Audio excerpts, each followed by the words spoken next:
एक समस्या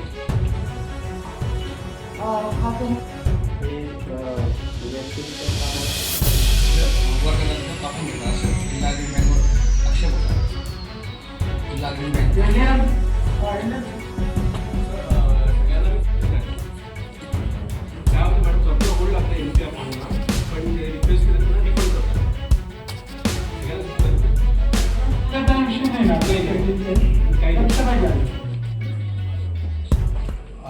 हे बघा, पहिली पालकमंत्री म्हणून नियोजन समितीची बैठक झाली आणि सगळ्या अधिकाऱ्यांना सूचना देण्यात आलेल्या आहे की कुठलाही ढिसाळपणा चालणार नाही आणि जिल्हावासियांना खऱ्या अर्थाने आनंद होईल जेव्हा हे जे आम्ही नियोजन आज केलेलं आहे ते नियोजन येणाऱ्या दिवसांमध्ये जेव्हा दिसेल.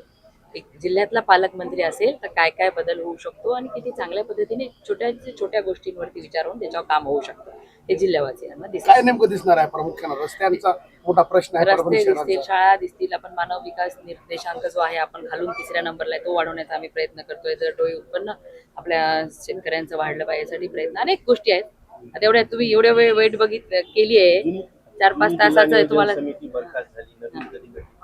लवकरच होईल, नवीन पण लवकर होईल. सगळ्या समित्या काळामध्ये 12वीच्या परीक्षा होणार आहेत आणि जिल्ह्यामध्ये काही कॉपी मुक्तीच्या अनुषंगानं जे काही आपल्याकडे जे SP सिंग होते त्यांनी कॉपी मुक्ती अभियानाची राबवणी सुरुवात केली. मात्र गंगाखेडमध्ये एकेका ह्याच्यावर 800 850 विद्यार्थी आहेत आणि असे सेंटर देण्यात आलेले. तर काही पालकमंत्री म्हणून तुमचं काय ह्याच्यावर कारवाई? याच्यावर नियंत्रण होईल आणि डायरेक्ट 12वीला गेल्यानंतर जेव्हा म्हणजे पहिलीपासूनच शिक्षणाकडे दुर्लक्ष होतं तेव्हा कॉप्या कराव्या लागतात. म्हणून दर्जेदार शिक्षण जिल्हा परिषदमध्ये शिकणाऱ्या प्रत्येक विद्यार्थ्याला मिळायला पाहिजे. याच्यासाठी जातीने लक्ष दिलं जाईल आणि या कॉपी सुद्धा कंट्रोल केल्या जातील.